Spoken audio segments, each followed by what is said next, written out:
Hey guys, welcome to MathJoy. In this video, we want to find the value of this expression.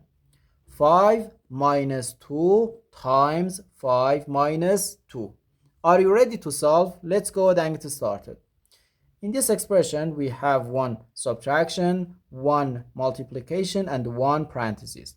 According to the order of operations, which is PEMDAS,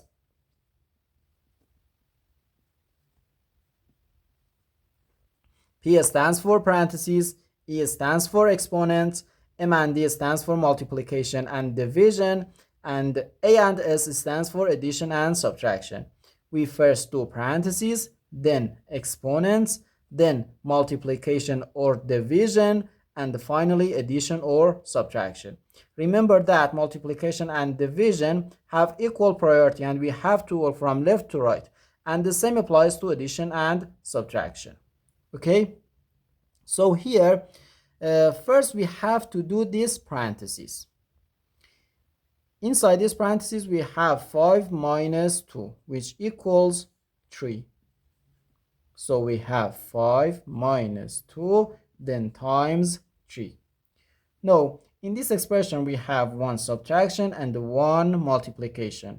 In PEMDAS, multiplication comes before subtraction. So first we have to do this multiplication. 2 times 3 gives us 6. So we have 5 minus 6, which equals negative 1.